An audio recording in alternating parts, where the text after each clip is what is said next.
I think the biggest test for the Broncos defense was Tom Brady. But when you're talking my man Roethlisberger and Antonio Brown, that's the best pass and catch combination in the NFL, period. So you need to get pressure on Roethlisberger, and you need to find a way to stick close to Antonio Phil Barber, and we appreciate you joining us, Phil, to talk about the upcoming game.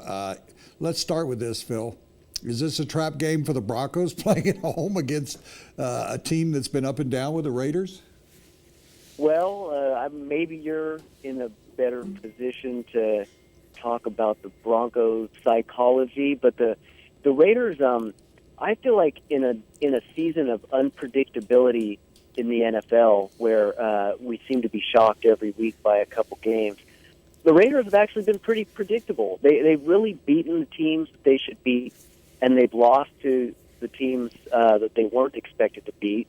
Last week, they played a team, Kansas City, that it really could have gone either way, and it turns out the game was sort of like that. So when I think of that, I like the Broncos' chances of closing this one out. But I will say this: the Raiders played pretty well in that first game against the Broncos, and I do think that that they'll go into Denver with a lot of confidence that they think they can beat the Broncos, which they should think, and it's not necessarily true. But so there you go. I think it's going to be a close game. I don't know about the Raiders' chances of upset. I think you're on top of it, Phil, that I believe the Raiders will play an extremely good game against the Broncos, but I think that given that the Broncos are playing at home, that the Broncos have gotten their running game together, that Brock Osweiler has at least been a manager, Alex Smith kind of quarterback, that the Broncos will win, but they haven't blown anybody out other than the Green Bay Packers, who were kind of found out to be frauds. So all of their games, including the game at San Diego, was extremely close, and the Chargers were in it at the end. Here's what I think, though, that Jack Del Rio, of all the coaches, knows Brock Osweiler better than even the coaches here. Would you agree with that point, and will that make a difference in the game? Oh, that seems like a very valid point, and it would have to make a difference. Now, of course, the Broncos' offense has gone through some changes since Jack left, and I'm sure that that coaching staff will tinker and try to make things a little less predictable. But Jack Del Rio is, as you know, very good X's and O's coach, and I'm sure he feels like he knows Brock Osweiler very well, and I do think that could be a factor. I enjoyed my time around Jack Del Rio, and I think this is a perfect chance for him, a perfect opportunity, perfect place to be. He grew up in the area. The Raiders are going to have so much, and you can tell me more specifically, but the Raiders will have more salary cap space than anybody else in the NFL. And we know the salary cap number is going to go up again next year, but I think it's almost a perfect situation, almost as if it was when he went to Jacksonville originally, that it was a young developing team, and he did get them to the playoffs, and then they didn't make the next level, and that's why Jack was gone. But your impressions of him and your dealings with him, A, and B, in terms of the coach going forward with the Raiders as opposed to running guys in and out all the time. Let me say this. I think that Jack really has changed the culture in Oakland. I think that they love him out here. They believe that he's got the team. Sorry about that. No problem. That he has the team on the right track, and I do think that they're very hopeful that that they can use that salary cap space that you're talking about to keep building. There's still some debate about Reggie McKenzie, and I think he definitely is considered to be on the upswing out here. They were just a year or two ago, I think fans were very down on Reggie, and now they really like what's going on. But I don't think he's completely proven that he's able to master the free agent signings. So I think that this next offseason is going to be a huge one for him and the team.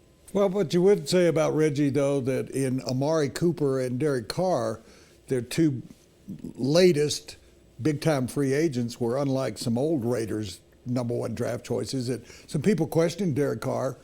I think he's probably going to be an extremely good quarterback throughout the league, and has proven it this year after having a shaky start last year.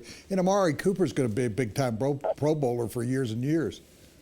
I agree with both those, and I would throw in Khalil Mack as well. And I mean, that was a safer pick to be sure. But people mess up safe picks too. And those three, I mean, those are cornerstones. Khalil Mack's been sensational this year. Amari Cooper's dropped a lot of balls, but you know what? Jerry Rice dropped a lot of balls when he was a rookie too. And I think, I'm not saying Amari Cooper's going to be Jerry Rice, but I think it's absolutely clear that he's going to be a dynamite player. They got a franchise quarterback who's only in his second year. That's a pretty good starting point when you look at those three. Yeah. In talking about Derek Carr, he's been extremely good this year. He's got good receivers. He's not the guy that last year really didn't know what to do with the ball. He played fearful when I saw him the 2 games against the Broncos last year. He seems more confident.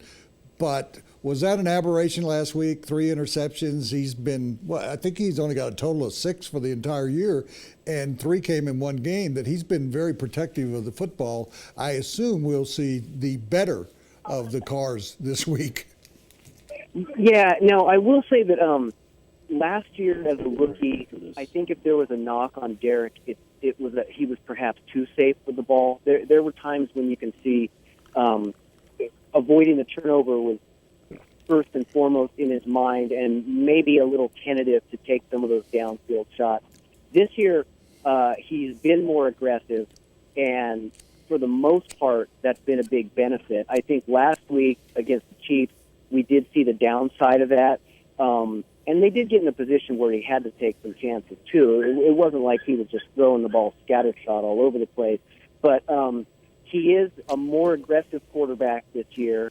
He's not the kind of guy that I picture like stewing over those interceptions last week or getting in a funk. I think if anything, he'll be very determined to come out and turn things around this week, and I think his teammates will too. So, yeah, I would expect to see a better Derek Carr this week. Phil Barber, Raiders beat writer for the Santa Rosa Press Democrat.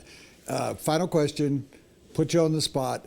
How do the Raiders beat the Broncos if they can this week? What do they have to do to come in here and win this game? You've seen them all year long. Give me the upsides that would win this game for them. You know what? Just kind of imagining the whole thing, I picture, if the Raiders are going to win, I picture a game with a bunch of sacks. Maybe they're able to get out to a lead early, and they could do that. They have some big playability. Maybe they put a touchdown or 2 on the board, and they force the Broncos into a situation where Osweiler needs to pass quite a bit. And the Raiders have been they've been sort of variable in their blitzing this year. Some games they've done it a lot. Some games they really haven't much. Maybe this is a game where they put a bunch of pressure on Osweiler, bring some linebackers, let Khalil Mack do his thing, and that's how they steal this one. Well, we look forward to seeing you on Sunday. In addition to following you in the Santa Rosa Press Democrat, Phil.